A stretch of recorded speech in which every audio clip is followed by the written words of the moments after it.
pemirsa Sakti TV dimanapun Anda berada, bagaimana kabarnya? Semoga Anda dan juga keluarga selalu dalam keadaan sehat. Senang sekali saya Agni Saraswati kembali hadir menyapa Anda di program Sehat Selalu, yang mana kita akan membahas berbagai macam topik di dunia kesehatan. Dan kali ini kita akan membahas seputar gigi sehat, langkah awal untuk tumbuh kembang anak yang maksimal. Bersama narasumber kita nantinya dari Rumah Sakit Paru Manguharjo, Provinsi Jawa Timur.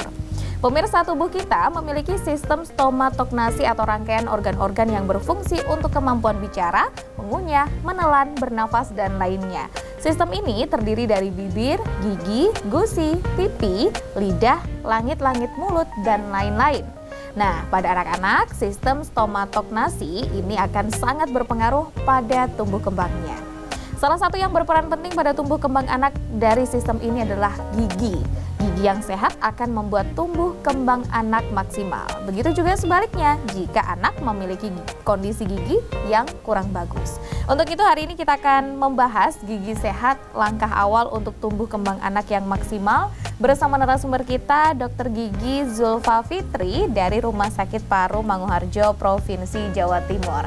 Tetapi sebelum kita menyapa narasumber kita yang sudah hadir di studio Sakti TV pada pagi hari ini, terlebih dahulu saya ingin menginformasikan kepada pemirsa yang ada di rumah bahwa Rumah Sakit Paru Manguharjo Provinsi Jawa Timur memiliki pelayanan terbaik.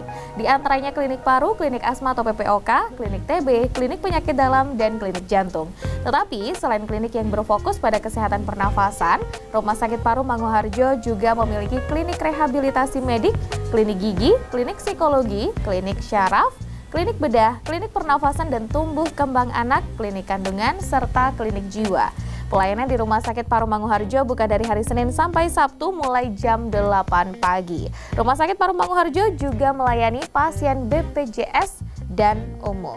Baik, langsung saja kita sapa terlebih dahulu narasumber kita yang sudah hadir di sebelah kanan saya. Selamat pagi Dr. Zulfa. Selamat pagi Kak Agni. Ya, ini adalah pertemuan kesekian kalinya di Sehat Selalu ya dokter ya. Tapi tentu saja kalau kita ngomongin masalah gigi itu kan adalah sesuatu yang organ yang vital juga ya di tubuh kita kan ya dokter ya. Nah ini mungkin boleh dijelaskan dulu dokter, kenapa sih sebenarnya kok gigi sehat itu bisa menjadi langkah awal pada tumbuh kembang anak gitu? Apakah emang seberpengaruh itu atau bagaimana? Silahkan. Iya, oke. Jadi kan tadi sempat sudah disinggung di awal Mbak Agni ketika menyebutkan tentang sistem stomatognasi. Iya. Agak susah ya penyebutannya, jadi kita singkat aja sistem stoma begitu. Stoma? Iya. Oke. Jadi sistem stoma itu sebenarnya memang rangkaian organ-organ di area rongga mulut itu yang berperan pada manusia, nggak cuma anak aja sebenarnya. Jadi semua usia, yaitu untuk makan, untuk berbicara, untuk mengunyah, pokoknya semua aktivitas yang melibatkan rongga mulut sampai ke bawah seperti itu. Baik. Nah itulah kalau pada anak-anak sistem stoma ini atau rongga mulut khususnya gigi kan dia berfungsi sebagai pintu masuk utama nutrisi yang Mbak Agni ya, untuk dia berkembang baik secara fisik maupun secara psikis. Itulah mengapa kita harus menjaga dan juga menyadari pentingnya pintu masuk pertama ini bagi tumbuh kembang anak seperti itu. Oke, karena secara fungsinya memang dia adalah pintu masuk itu tadi ya dokter. Betul. Ya, secara fungsi di tubuh kita itu seperti itu. Dan benar mungkin bukan hanya untuk anak-anak tapi juga termasuk orang dewasa punya semua fungsi tersebut begitu ya dok ya. Betul tapi sekali. untuk pencegahannya dan untuk memberikan mungkin yaitu tadi langkah awal untuk tumbuh kembang anak yang lebih maksimal, makanya dimulai dari anak-anak supaya lebih diperhatikan. Mungkin begitu ya dok ya. Betul banget. Tapi kalau misalkan apakah berarti nih dokter, kerusakan pada gigi itu juga akan memberikan pengaruh pada tumbuh kembang anak kayak tadi yang di awal saya sempat singgung tuh. Apa emang separah itu ya? Kalau misalkan giginya rusak nanti juga akan mengaruhi tumbuh kembang anaknya. Iya, dokter. Jadi sudah banyak sekali studi yang dilakukan soal hal ini ya Mbak ya. Jadi mungkin kita breakdown sedikit nih, bahwa kalau kita ngomongin tumbuh kembang anak itu kan sangat luas sekali. Mulai dari tumbuh kembang fisik, psikis, emosional seperti itu. Nah mungkin kita agak sempit sedikit ya. Jadi betul. kaitan khusus rongga mulut atau gigi khususnya itu biasanya berkaitan dengan tumbuh kembang fisik dan juga kognitif. Baik. Kemampuan dia dalam berbicara seperti itu. Jadi ketika gigi itu terjadi kerusakan, tentu otomatis akan terjadi gangguan juga dong untuk fungsi anak itu untuk makan dan juga tumbuh kembang kognitifnya untuk berbicara itu tadi. Mungkin kayak pelo atau gimana kayak gitu itu juga pengaruh gitu dok? Atau bagaimana sih? Maksudnya gangguan gigi yang agak rusak terhadap tumbuh kembang anak tuh contohnya apa gitu? Oke, contohnya kalau tumbuh kembang secara kognitif dulu ya. Iya benar. Kalau kita ngomongin kognitif itu kan ngomongin soal kemampuan bicara yang pada akhirnya itu juga pengaruh ke bagaimana dia berkomunikasi, bagaimana dia nanti bersosialisasi, dia sekolahnya gimana, seperti itu. Jadi kayak Mbak Agni sendiri nih, seumpama Mbak memerlukan, Mbak kan sebagai host ya, tentu memerlukan kondisi rongga mulut yang baik biar bisa artikulasi, mengeluarkan kata-kata dengan baik. Tepat kayak juga. Gitu. Jadi ketika anak giginya gigis atau terjadi kerusakan pada langit-langit mulut, tentu dia nggak akan bisa melafalkan atau berkomunikasi dengan baik. Nah, padahal komunikasi kan modal utama anak itu untuk sekolah, untuk perkembangan dia secara kognitif seperti itu. Oh, ternyata makanya tadi kaitannya dengan tumbuh kembang anak begitu ya dok? Betul sekali. Oke, apalagi kalau komunikasi antara dia dan juga orang tua tidak bisa terjalin dengan baik ya itu pasti akan jadi masalah di kemudian hari. Betul. Nah, makanya kualitas gigi atau kondisi gigi ini harus bisa dipastikan dalam kondisi yang baik tentu saja. Iya. Tapi kan kita tahu ya dok ya bahwa anak-anak itu agaknya kok susah punya gigi yang komplit. Pasti jarang sekali kan mungkin dokter menemukan pasien-pasien anak-anak terutama ketika lagi praktek di rumah sakit kondisi giginya bagus nih gitu. Pasti kan jarang ya dok ya. Nah itu bagaimana nih kira-kira melihat kasus yang seperti ini?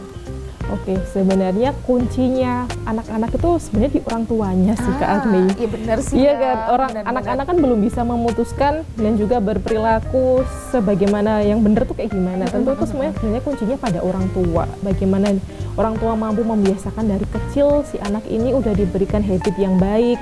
Betul. Akhirnya dia punya kebiasaan yang baik, akhirnya ya hasilnya juga akan baik. Salah satunya kesehatan giginya akan baik seperti itu. Iya, dan juga ada studi yang menarik nih, Mbak. Apa itu? Jadi itu ada studi yang menunjukkan bahwa anak-anak yang mempunyai kondisi rongga mulut yang baik itu memiliki capaian prestasi yang lebih baik dibandingkan dengan anak-anak yang kondisi rongga mulutnya tidak sebaik yang baik.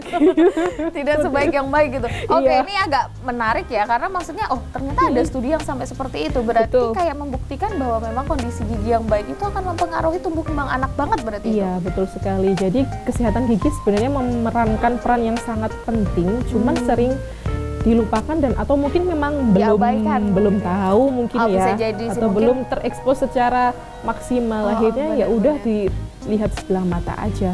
Karena mungkin kayak gini dok, lebih seringnya kita tuh kalau di luar, misalnya kita di lingkungan kita ya, kita tuh lebih seringnya melihat bahwa anak-anak gigis gitu ya, kalau kita bilangnya ompong atau apa sih karies ya, itu adalah hal yang lumrah, wong bocah ya katanya. Iya betul gitu banget, iya betul banget, betul banget. Nah, ini yang mungkin nanti harus dilurusin nanti mungkin ke depannya ya dokter ya. Tapi ini pertanyaan terakhir sebelum saya tutup segmen dokter. Berarti ini kan gigi itu kan ada di dalam rongga mulut termasuk lidah, bibir dan lain-lain ya. Seperti tadi yang dokter sampaikan soal studi yang tadi. Berarti benar dong kondisi gigi, kondisi rongga mulut lah yang paling berpengaruh terhadap tumbuh kembang anak. Benar seperti itu? Atau dari sekian persen hanya dia berapa persennya itu bagaimana dokter? Kalau untuk mengatakan dia yang paling berpengaruh sepertinya kurang bijak ya Mbak, karena banyak sekali faktor lain, ya? Iya banyak sekali faktor yang luas banget seperti itu. Namun dari keahlian saya atau kebidangan saya tentang kesehatan gigi, dia juga menjadi salah satu kunci untuk tumbuh kembang anak biar baik seperti itu. Didukung dengan studi yang tadi ya dokter. Dan studi-studi banyak yang lainnya, saya nggak bisa menyebutkan banyak, tapi yang cukup menarik ya itu tadi. Ternyata seperti itu, anak yang giginya sehat dia punya hasil prestasi yang lebih baik. Oke, cukup menarik sekali. Nanti akan kita lanjutkan di segmen berikutnya Dokter Zulfa. Jadi untuk pemirsa yang ada di rumah, jangan kemana-mana. Tetaplah bersama kami di Sehat Selalu.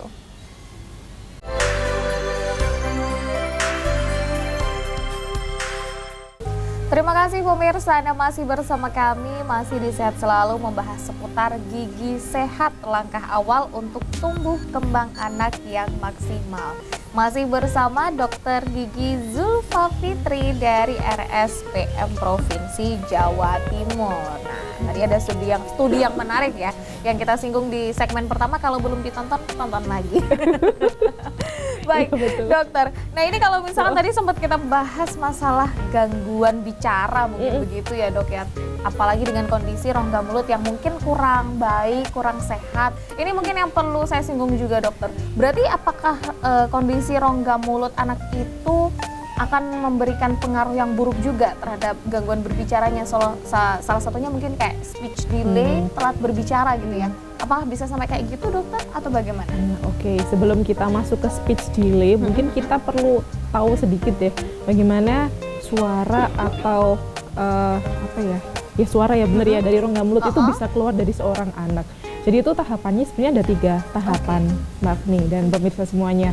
Yang pertama itu tahap konseptualisasi, formulasi, dan artikulasi.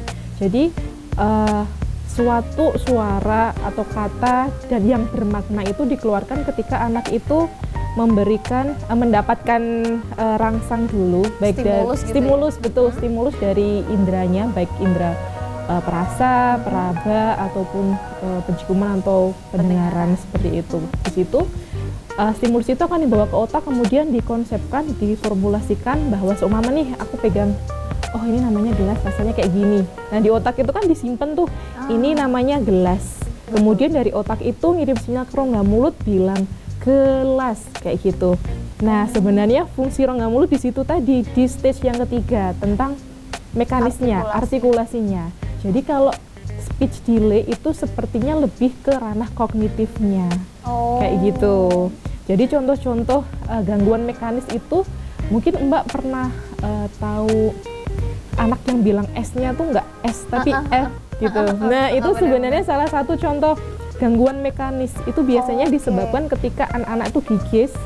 Jadi gigis itu akhirnya huruf S itu kan seharusnya di belakang gigi tuh. Dia termasuk salah satu huruf yang dihasilkan karena kontak lidah sama gigi depan. Nah ketika si gigi udah nggak ada, lidahnya tuh terbiasa nggak ada penahan di depannya kan. Jadi dia bilangnya kayak gitu, bukannya S. Seperti itu. Tidak bersih, tidak S gitu ya. Karena giginya hilang nih yang depan. Betul. Gitu. Jadi banyak, ini kan huruf-huruf itu kan dia hasil mekanis di dalam rongga mulut ya. Ada yang hasil kontak lidah sama gigi, hasil kontak kedua bibir kayak huruf M. Kalau dirasain kan kontak dua bibir kan M kayak gitu, atau N O. Nah seperti itu yang dimaksudkan. Kenapa sih rongga mulut itu penting? Ya itu pentingnya di bagian mekanisme itu tadi. Kayak gitu. Kita ngomong itu kita membuka mulut, rongga mulutnya dibuka. Bilang R, itu kan lidahnya. Oh dari sini mulai paham nih dokter. Nah itu betul. Saya yakin pemirsa juga udah mulai paham kenapa kok jadinya si kondisi rongga mulut ini memberikan pengaruh yang cukup besar terhadap tumbuh kembang anak. Bukan yang paling utama, tetapi cukup besar begitu pengaruhnya ya dokter. Perannya di situ. Benar-benar. Atau ketika anak-anak yang memiliki kelainan seperti bibir sumbing kayak gitu, dia juga ketika mengeluarkan kata dari rongga mulutnya juga tidak akan sempurna, kayak agak sengau kayak gitu karena palatum atau langit-langitnya kan tidak terbentuk sempurna biasanya. Akhirnya resonansi di situ bikin suara yang keluar tuh sengau kayak gitu. Tidak seperti yang biasa kita dengar begitu kan ya. Makanya yaitu kondisi rongga mulut itu ternyata cukup berpengaruh. Kalau misalkan kondisi seperti ini itu kan ternyata ada dibagi menjadi beberapa kategori berarti ya dok ya untuk gangguannya ya. Ada yang kognitif dan mekanisme begitu. Iya. Betul. Dan mungkin kalau speech delay itu lebih ke kognitif. Karena kognitifnya. Nah kalau misalkan gangguan bicara ini sebenarnya biasanya tuh muncul karena kondisi rongga mulut anak itu yang seperti apa sih dokter? Mungkin boleh dijelaskan beberapa yang paling sering dokter temuin gitu? Yang paling sering saya temui itu biasanya gigi-gigis ya Kak Agni ya, karena tingkat gigis atau karies di Indonesia atau di Madiun sendiri itu kan masih tinggi sekali. Tinggi banget ya dok ya? Kayak gitu, jadi memang biasanya pengucapan huruf-huruf yang memerlukan kontak lidah sama gigi depan itu yang biasanya terganggu seperti betul. itu. Makanya itu mungkin yang paling sering ditemukan ya seperti itu. Maksudnya pengucapan yang kurang jelas, Iya, karena pengucapan kurang faktor jelas. karies. Itu tadi loh pemirsa, saya sempat singgung di segmen sebelumnya bahwa di lingkungan kita anak-anak dengan kondisi karies itu dirasa lumrah, umum begitu. Karena memang ya anak-anak gitu. Pasti mindsetnya begitu. Benar kan ya dokter ya? Betul. Padahal itu sesuatu yang sangat disayangkan. Jadi ya udah, kita mulai dari diri kita sendiri ya. Mungkin dan juga mungkin teman-teman yang ada di samping-samping kita juga mungkin kita mulai bantu mengingatkan, gitu ya. sharing kayak gitu, bahwa gigis itu adalah sesuatu yang nggak normal dan nggak boleh dinormalisasikan. Betul. Nah, tapi kalau misalkan kita ngomongin soal gangguan bicara nih dokter, itu kan ini kita mulainya dari anak-anak nih ya dokter ya. Apakah ada cara supaya gangguan bicara itu bisa ditangani dengan baik gitu, apalagi sejak dini nih? Kira-kira dari segi dokter gigi sendiri melihatnya seperti apa? Kalau dari peran kami sebagai dokter gigi, tentu kami akan menangani dengan cara menjaga gimana rongga mulut itu tetap dalam kondisi baik. Atau jika ada kondisi-kondisi yang kayaknya aduh ini menuju ke arah yang agak mengkhawatirkan kayak gitu, itu harus kita cegah sejak dini. Namanya perawatan interseptif seperti itu. Oke, itu kayak perawatan yang 6 bulan sekali itu bukan? Atau bagaimana dokter? Jadi untuk sebenarnya gini, untuk mencegah biar kelainan itu tidak semakin parah, itu adalah salah satu manfaat dari rajin kontrol minimal 6 bulan sekali ke dokter gigi. Seperti pada anak-anak, semakin awal jadi kita semakin bisa mendeteksi nih apakah anak ini beresiko untuk mendapatkan kelainan di rongga mulutnya sehingga mengganggu kognitifnya atau bagaimana, seperti itu. Kalau semua iya berarti kita sudah stop sampai di situ, nggak bertambah parah kayak gitu. Sebenarnya tuh jadi kayak mau supaya kita tuh lebih sadar aja sih sebenarnya dok ya. Tapi agak susah juga nih sebenarnya dokter. Orang yang dewasa aja susah sekali untuk pergi ke dokter gigi, kok anak-anak. Bener kan dok? Bener, tapi kalau nggak dimulai ya nggak akan bisa. Ini adalah perdebatan yang tidak ada hentinya pemirsa. Jadi setiap kali bertemu dengan dokter Zulfa itu bagaimana tugas kita untuk memberikan kesadaran kepada masyarakat tentu saja, supaya mau paling tidak cek gigi deh 6 bulan sekali atau paling nggak setahun sekali lah paling tidak ya dok ya. Kan banyak fasilitas kesehatan yang bisa dimanfaatkan ya dok ya. Salah satunya ya di RSPM, nanti bisa bertemu dengan dokter Zulfa. Oh ya, satu lagi yang sering saya temui. Apa itu dokter? Tangtai. Apa itu dok? Tangtai itu lidah di bawah lidah itu kan kayak ada pengaitnya itu. Nah itu tuh dia terlalu pendek, jadi si lidah itu nggak bisa bergerak dengan leluasa. Itu mengganggu ketika dia menyusui, maksudnya menyusu pada ibunya, atau ketika dia minum dengan media yang lain, dan juga ketika berbicara itu juga akan berpengaruh banget. Itu yang sering terjadi di anak-anak masa kini. Oh ya? Iya. Kayak gitu faktornya apa dokter yang bisa menyebabkan kayak gitu? Kalau tangtai itu biasanya dia sifatnya random. Kayak gitu, jadi enggak ada penyebab yang pasti si anak ini bakal tangtai atau enggak kayak gitu. Tapi ada yang menyebutkan bahwa itu bisa aja juga faktor keturunan. Ketika orang tua atau kakek nenek sebelumnya punya riwayat tangtai, kemungkinan juga bisa kena tangtai juga. Saya baru ngerti istilah tangtai sih. Nah, kalau misalnya ada tangtai seperti itu, otomatis kata-kata yang dikeluarkan tidak bisa, artikulasinya kurang jelas juga berarti itu? Betul, betul. Salah satu pengaruhnya berarti. Menarik nih, nanti mungkin habis ini saya mau tanya-tanya lagi seputar tangtai dokter kepada dokter Zulfa ya. Jadi untuk pemirsa yang ada di rumah, sepertinya jangan kemana-mana, tetaplah bersama kami di Sehat Selalu.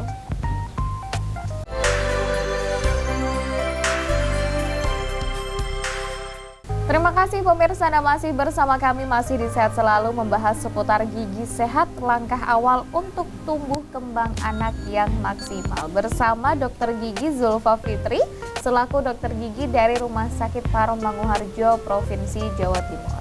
Sebelum kita lanjutkan perbincangan kita pada pagi hari ini, kembali saya ingin mengingatkan kepada pemirsa yang ada di rumah bahwa Rumah Sakit Paru Manguharjo, Provinsi Jawa Timur memiliki pelayanan terbaik.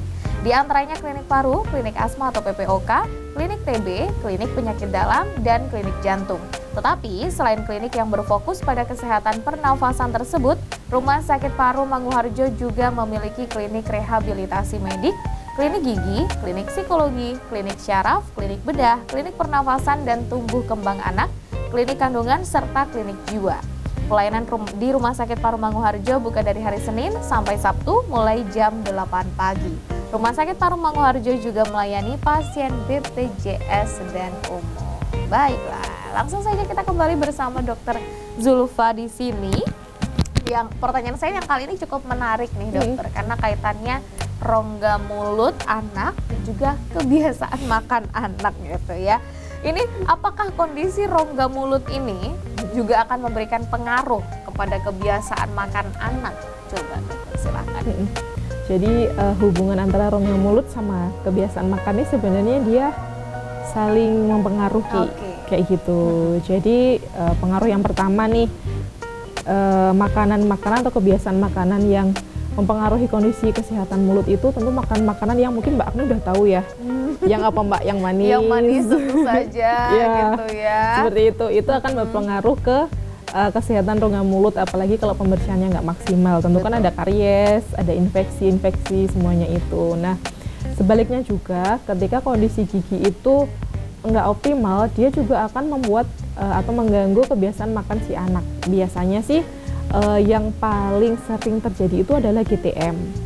Ini momok dari semua ibu-ibu sih, ini GTM nih bikin stres banget soalnya ketika anak udah tutup mulut nggak mau makan, aduh pusing banget. Iya benar sih, mau upaya apa aja kayaknya susah gitu ya. Iya, jadi memang banyak penyebabnya, tapi biasanya anak-anak GTM ini disebabkan ketika mereka merasakan rasa sakit atau rasa nggak nyaman di area rongga mulut mereka.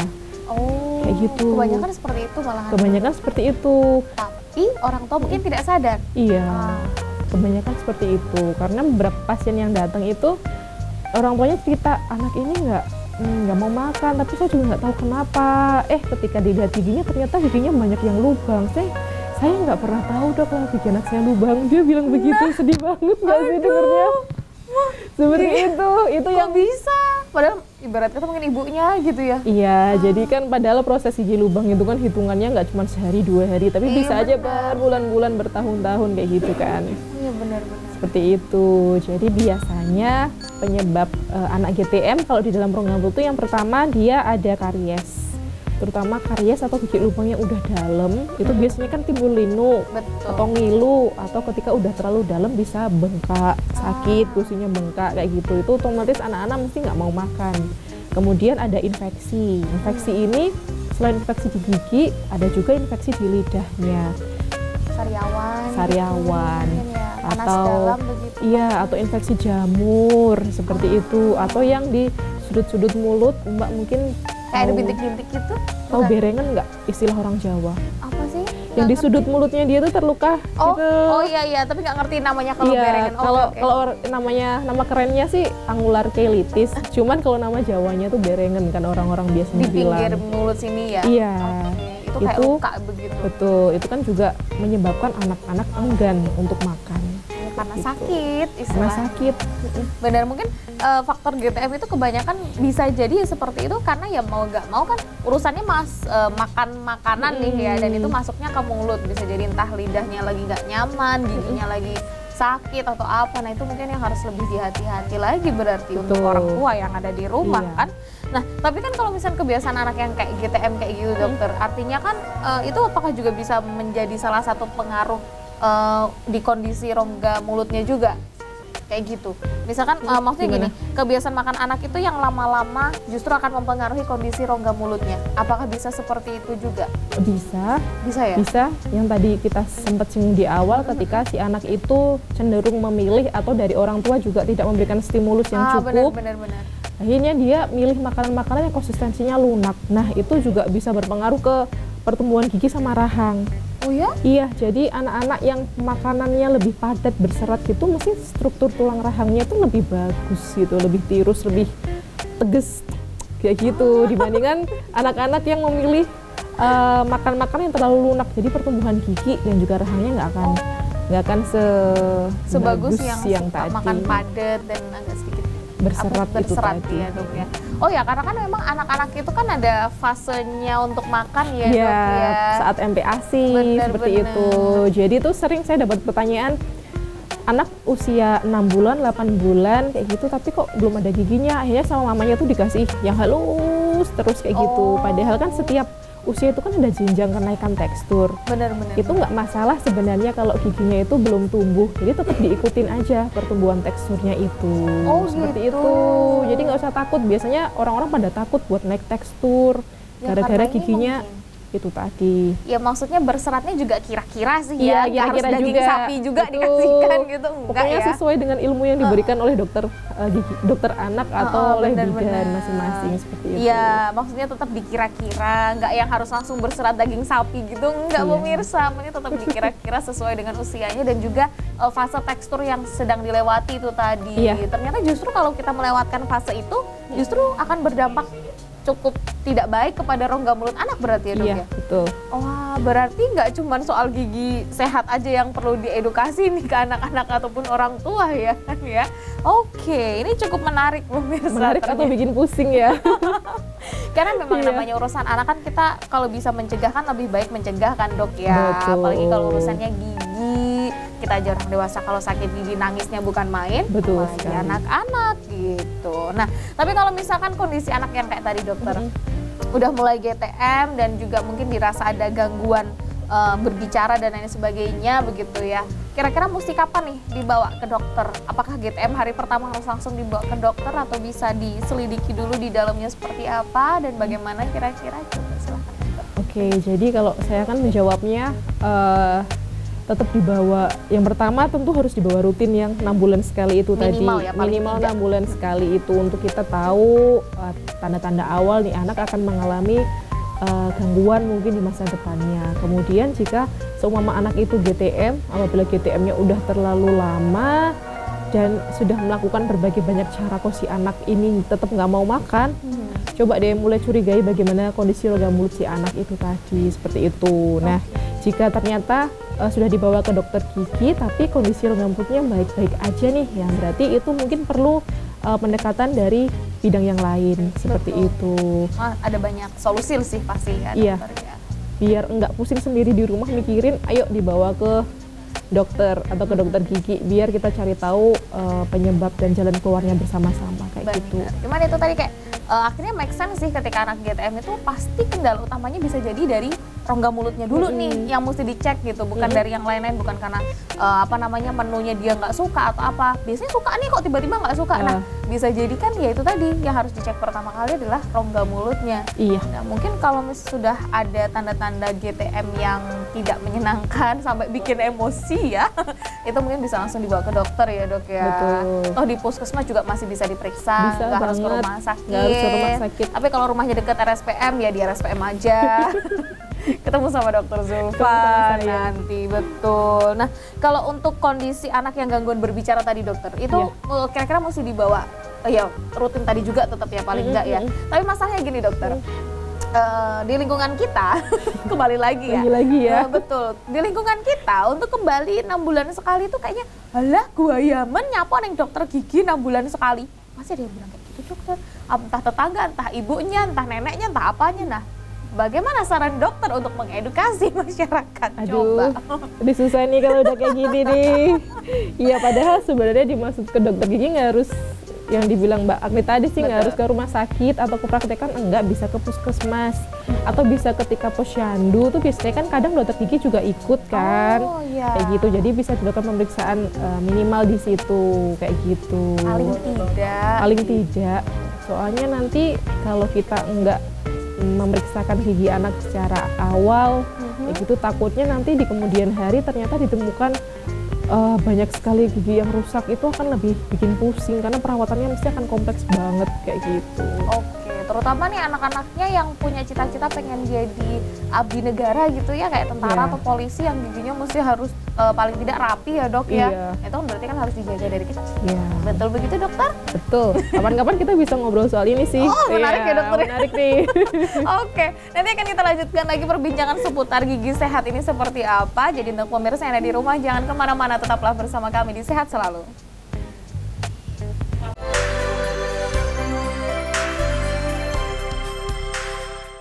Terima kasih pemirsa, Anda masih bersama kami, masih di Sehat Selalu, masih bersama saya dan juga Dr. Zulfa, masih membahas seputar gigi sehat, langkah awal untuk tumbuh kembang anak yang maksimal. Nah kalau ngomongin tumbuh kembang anak itu tuh kayaknya nggak ada habisnya begitu. Ini baru satu pintu aja nih dari rongga mulut ya dok ya. Betul Ternyata sekali. dampaknya itu sudah dampaknya kalau misalnya rongga mulut kita anak nih terutama tidak baik, dampaknya juga sangat luar biasa. Entah itu gangguan makannya, gangguan bicaranya dan lain sebagainya yang sudah dibahas tadi di segmen-segmen sebelumnya. Nah, tapi ini tadi saya tiba-tiba jadi keinget salah satu kasus mungkin ya dok, nih out of topics ya, masih satu topik sebenarnya. Cuman nggak ada di list pertanyaan saya. Jadi tuh saya tuh ada kenalan. Iya.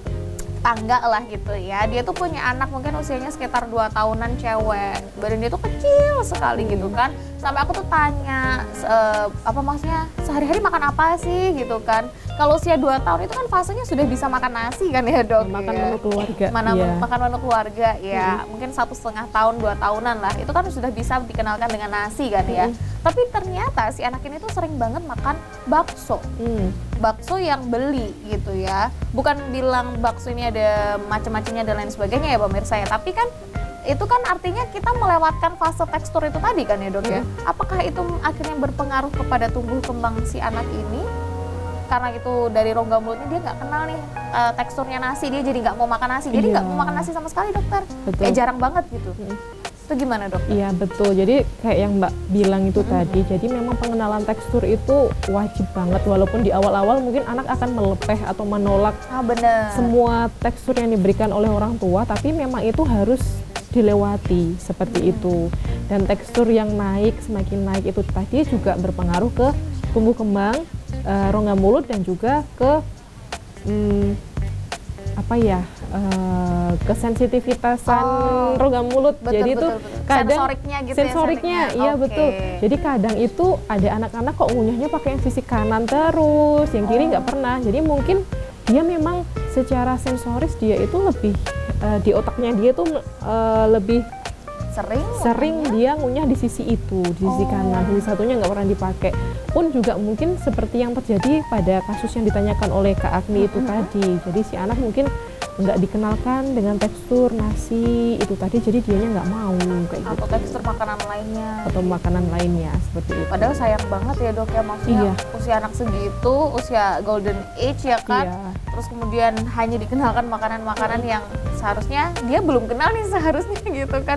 Boleh sebenarnya makan bakso ya dok ya, tapi ya ada perhitungannya juga. Betul, apalagi kalau kita ngomongin soal tadi kan sempat bilang kalau anaknya badannya mungkin kecil ya, mungil sekali, kayak dokter. gitu. Nah itu kan hasil dari ketidakseimbangan komposisi dari gizi seimbangnya itu tadi ya. Jadi dia mungkin dapatnya cuma protein, tapi nggak ada karbohidratnya atau Nggak ada nggak seratnya dan atau lain-lain. multivitamin seperti itu. Jadi itu juga bisa aja akhirnya tumbuh kembangnya dia nggak maksimal.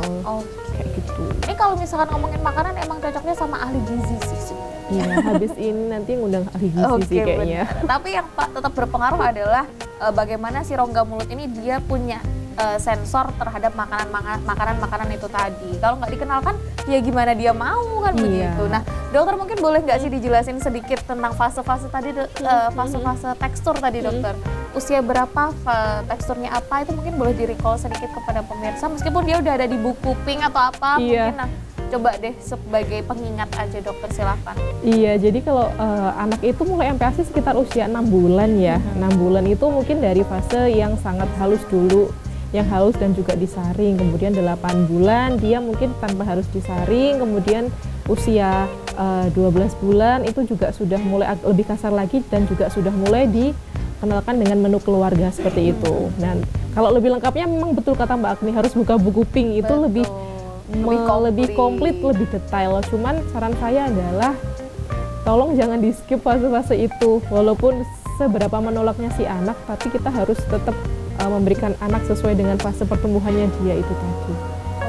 Meskipun istilahnya giginya masih belum tumbuh di usia anak yang segitu gitu, tapi jangan menyerah Bunda. Betul. Jangan menyerah. Jangan menyerah.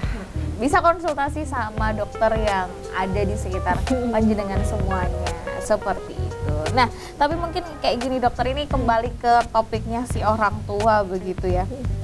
Kira-kira apa sih yang mesti dilakukan oleh orang tua supaya anak-anaknya itu punya kesehatan gigi dan mulut atau rongga mulut ini yang lebih maksimal atau lebih baik gitu? Kira-kira apa dokter? Silahkan. Oke, jadi kunci utamanya nih biar anak itu punya gigi yang sehat, yaitu mulai dari orang tuanya dulu. Oke, ketika orang tua udah punya mindset yang betul, punya kebiasaan yang betul, otomatis itu semua akan menurun ke anaknya, kayak gitu. Jadi agak saya ngomong agak kasar, jadi kayak omong kosong deh kalau kamu pengen punya anak yang rongga mulutnya sehat tapi orang tuanya tetap nggak melakukan itu, jadi itu sangat susah banget atau mungkin impossible untuk anak memiliki kondisi atau punya habit yang baik seperti itu. Nah, jadi memang dimulai dari orang tua itu dulu sih Mbak Agni. Yang pertama itu dari secara mindset ya, dan juga dari banyak penelitian itu menunjukkan orang tua yang dia tidak memiliki oral hygiene yang baik, itu juga bisa menularkan, dalam tanda kutip ya, menularkan bakteri-bakteri di dalam rongga mulutnya itu ke anaknya. Kayak gitu. Ini sempat dibahas sama dokter gigi Indah Firmala. Beliau spesialis kedokteran gigi anak, jadi spesialis gigi anak kayak gitu. Ketika dia waktu itu diundang di YouTube Grite Agatha. Nah, ketika beliau menyampaikan tentang ini, tentang bahwa gigi karies itu bisa menular kepada anak dari orang tua, itu langsung banyak sekali hujatan netizen. Padahal itu semua hal yang benar, dan juga banyak sekali studi yang membuktikan hal itu.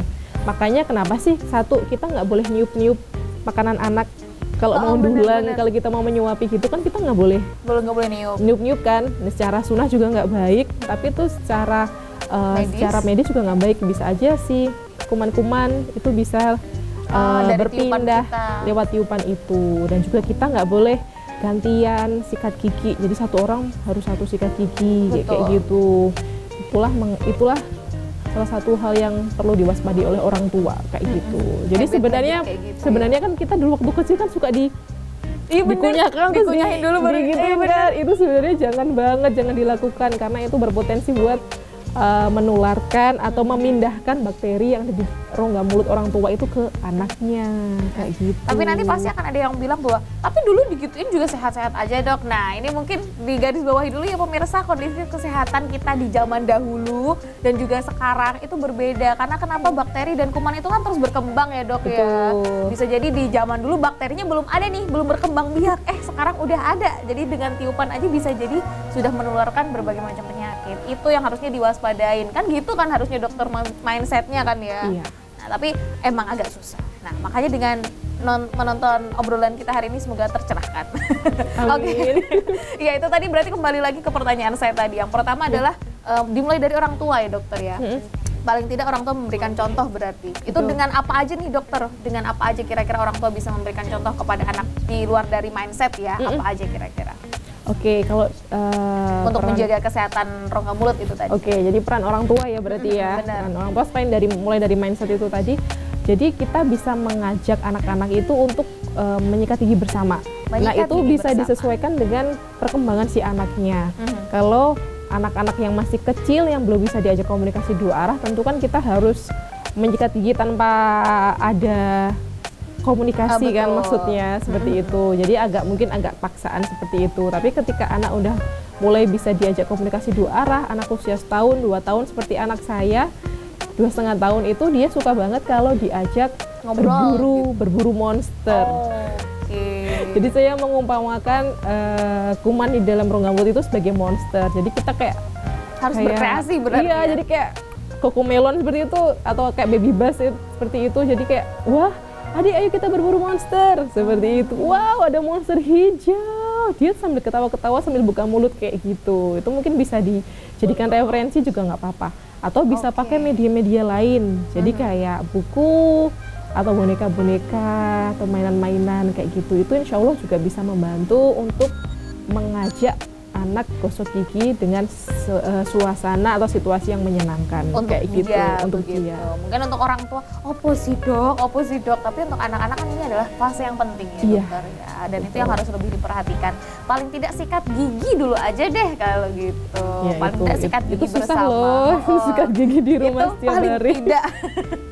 Untuk masalah yang periksa gigi 6 bulan sekali itu kan karena durasinya juga cukup lama ya dok ya, kan bisa sambil berjalan atau ketika posyandu dan lain sebagainya. Yang paling utama sikat gigi. Sikat gigi di rumah karena agak susah ya kalau anak dibawa ke dokter gigi terus di rumahnya nggak ada maintenance yang rutin, sama aja Jadi Betul, ke dokter gigi itu tidak menggugurkan kewajiban buat gosok gigi dulu. tidak menggugurkan kewajiban. Intinya sikat gigi adalah wajib untuk mengoptimalkan kondisi kesehatan rongga mulut anak yang lebih baik. Seperti itu pemirsa. Oke, nanti akan kita lanjutkan lagi perbincangan kita pada pagi hari ini. Jadi untuk pemirsa yang ada di rumah atau dimanapun berada, jangan kemana-mana, tetaplah bersama kami di Sehat Selalu.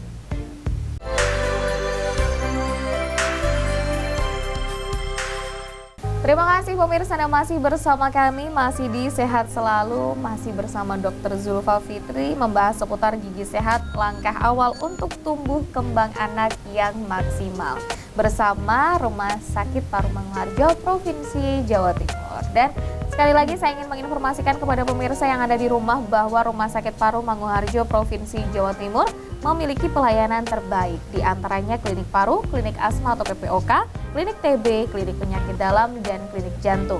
Tetapi selain klinik yang berfokus pada kesehatan pernafasan, Rumah Sakit Paru Mangunharjo juga memiliki klinik rehabilitasi medik, klinik gigi, klinik psikologi, klinik syaraf, klinik bedah, klinik pernafasan dan tumbuh kembang anak, klinik kandungan, serta klinik jiwa. Pelayanan di Rumah Sakit Paru Mangunharjo buka dari hari Senin sampai Sabtu mulai jam 8 pagi. Rumah Sakit Paru Mangunharjo juga melayani pasien BPJS dan umum. Baiklah, pemirsa, karena sudah di segmen terakhir ya, saya mau segera bertanya kepada Dr. Zulfa supaya semua pertanyaan yang ada di kepala saya, yang ada di kertas ini bisa terjawab begitu ya. Dokter, ini karena kita lagi ngomongin masalah rongga mulut itu tadi ya dokter ya. Siapa tahu mungkin di rumah saat ini ada pemirsa ataupun orang tua yang anaknya memiliki kondisi mulut yang kurang bagus juga. Lagi kariesnya lagi banyak dan lain sebagainya. Itu kira-kira bagaimana? Apa yang harus dilakukan? Silahkan. 1, dibawa ke dokter gigi terdekat. Yang paling tepat. Baik. Iya, setidaknya kami bisa membantu untuk menghilangkan rasa sakit atau rasa tidak nyaman itu tadi, dan juga merawat penyebab timbulnya rasa sakit atau rasa nggak nyaman itu. Oke, yang pertama. Namun tetap nanti ketika pulang kami selalu berkomunikasi kepada orang tua bahwa peran utamanya di sini adalah orang tua, bagaimana mereka membantu anak-anak di rumah itu untuk menjaga oral hygiene mereka agar tetap berjalan seperti itu. Supaya nggak stop sampai di situ aja. Iya. Kemudian selanjutnya ada apa lagi dokter? Selanjutnya adalah orang tuanya nggak boleh overthinking. Berat kayaknya.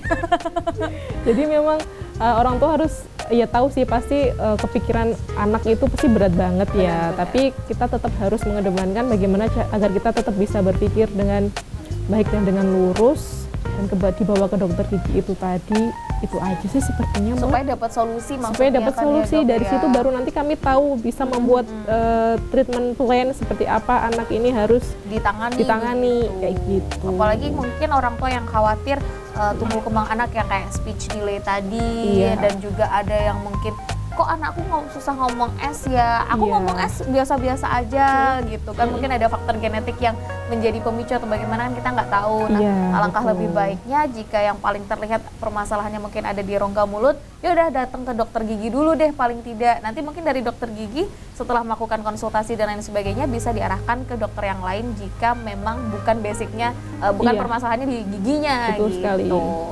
Okay. Betul. betul. Wah, aku jadi pinter banget sekarang. Bergaulnya sama dokter. Ya jangan gitu dong. Nah, tapi ini yang paling saya kurang memahami juga mungkin dokter. Kira-kira apakah mencegah terjadinya kondisi mulut yang buruk pada anak itu bisa dilakukan sejak anak dalam kandungan, dok? Itu bagaimana? Silakan. Baik, memang seperti itu. Memang pencegahan atau memaksimalkan perkembangan anak atau rongga mulut anak ya khususnya itu memang dimulai sejak di dalam kandungan. Jadi bagaimana ibu mendapatkan nutrisi yang baik sehingga nutrisi itu bisa digunakan anak itu sebagai modal untuk tumbuh kembang di dalam rahimnya, seperti itu. Juga selain makanan yang bergizi itu tadi, ibu juga diharapkan ketika sedang promil atau program hamil itu juga mempersiapkan rongga mulutnya. Seperti itu. Ternyata itu juga berpengaruh ya dok? Itu berpengaruh sekali karena ketika dia hamil nanti, ketika ada keluhan kita tuh nggak bisa yang melakukan tindakan sebebas ketika dia tidak hamil, tidak dalam kondisi hamil seperti itu. Jadi ada tindakan-tindakan yang cuma bisa dilakukan di trimester 1, di trimester 2 atau trimester 3 seperti itu. Dan kan nggak mungkin ya ketika kondisinya di trimester 1 dan harus melakukan tindakan di trimester 3 kan lumayan panjang tuh waktunya. Iya, tapi itu, kondisi giginya tidak memungkinkan. Betul, sebenarnya ada pengecualian kalau kondisinya darurat. Tapi kan tentu pasti ada resiko-resiko yang kita perlu aware juga kayak gitu. Itulah mengapa ketika sebenarnya di puskesmas itu kan ada program lintas program gitu ya, ada ibu hamil di Poli KIA tentu dia akan dikonsulkan ke poli gigi biasanya seperti itu. Nah itu saya harapkan jangan di skip karena itu bukannya bermaksud untuk memutar-mutarkan ibu hamil itu, tapi itu memang untuk mempersiapkan bagaimana si ibu itu kondisinya prima dan maksimal dalam hamil, dalam proses kehamilan itu. Iya, seperti itu. Istilahnya pasti setiap orang tua kan ingin janinnya dalam kondisi sehat, baik, dan semuanya tampak baik juga untuk giginya dan lain sebagainya. Nah ini dengan adanya posyandu, dengan berbagai macam lintas sektor, lintas dokter lah ya, program itu tadi bisa dimanfaatkan sebaik mungkin demi buah hati tercinta tentu saja. Betul, dan itu juga yang paling mengkhawatirkan itu ternyata bakteri pada gigi ibu hamil itu juga bisa ditemukan pada ibu hamil yang mengalami abortus. Jadi bakteri-bakteri di dalam rongga mulut itu ada jenis tertentu yang dia itu bisa menyebabkan abortus, memicu timbulnya abortus atau keguguran seperti itu. Ternyata cukup efeknya cukup lumayan ya pemirsa ya. Mungkin pembahasan seputar itu bisa kita bahas di lain kesempatan dokter. Wow, itu jadinya lintas dokter juga nih jadinya, dokter kandungan dan juga dokter gigi. Oh makanya tuh pemirsa kalau memang sudah dari dokter kandungan kemudian disarankan untuk ke dokter gigi, diikutin aja demi kesehatan buah hati. Buah hati, betul. Dokter, karena sudah di segmen terakhir mungkin ada yang disampaikan lagi kepada pemirsa yang ada di rumah terkait tema kita hari ini, silahkan. Iya, jadi saya kan juga seorang orang tua ya, jadi mungkin pengen bicara dari orang tua ke orang tua kayak gitu. Dari hati ke hati. Iya, jadi memang anak itu kan memang impian setiap orang tua untuk memiliki anak. Jadi anak adalah suatu tanggung jawab yang sangat besar dan kita orang tua wajib memberikan yang terbaik bagi anak-anak. Salah satu hal yang tolong jangan dilupakan, jangan dianggap sepele itu adalah kesehatan gigi. Dimana tadi sudah kita bahas di awal bahwa kesehatan gigi itu salah satu fondasi untuk anak itu bisa tumbuh kembang secara maksimal. Seperti itu. Sudah cukup, dokter? Sudah cukup. Sudah cukup, karena sudah full sekali dari segmen pertama sampai terakhir ini pemirsa. Jadi semoga informasi yang sudah disampaikan oleh Dr. Zulfa tadi bisa bermanfaat dan bisa dipraktekkan tentu saja untuk pemirsa yang ada di rumah dimanapun Anda berada.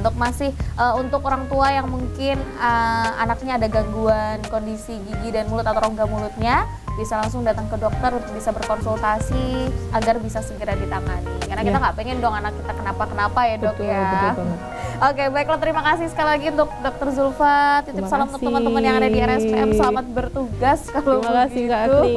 Semoga tidak bosan-bosan mengedukasi mama dan juga papa di luar sana terkait kesehatan gigi ya tentu saja. Dan tentu saja terima kasih untuk pemirsa yang ada di rumah. Saya Agni Saraswati bersama Dr. Zulfa dan juga seluruh kru yang bertugas. Pamit undur diri, kita akan berjumpa kembali di Sehat Selalu episode berikutnya. Selamat pagi, selamat beraktivitas.